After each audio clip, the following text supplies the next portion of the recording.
Leah Forrest is going to do a trauma-informed care from video. Stacy Bunch-Harrison is going to talk about the Together We're Better survey here in the room. Marco and Deanna are going to talk about the fiscal update and the realignment. And then we're going to do a little update on the executive team road trip at the end.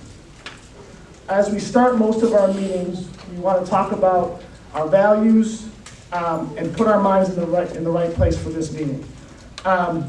Talk about our three basic assumptions. Our first assumption is that people are good. We want to start with that assumption when people walk in the door.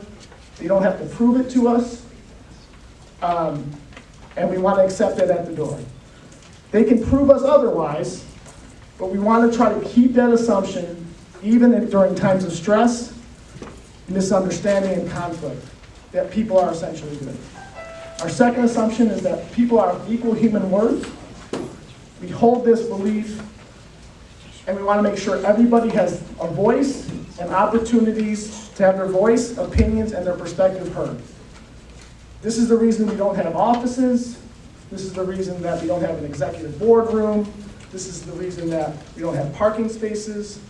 We recognize that those things make people less comfortable to have their voice heard. And we want to create every opportunity for those voices to be heard. We don't want to create status based on those things, which make people unapproachable.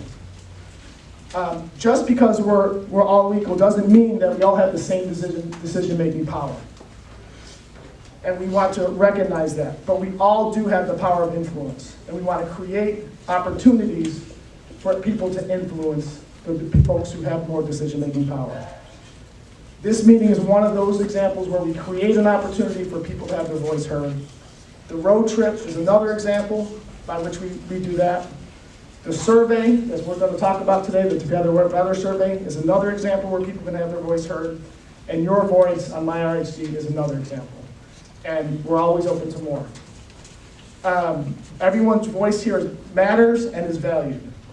The last assumption is there's no one right way. We recognize that there's multiple ways to run this organization, multiple ways to get things done. That assumption always leaves the door open to discussion, changes, refining what we are doing and why we are doing it.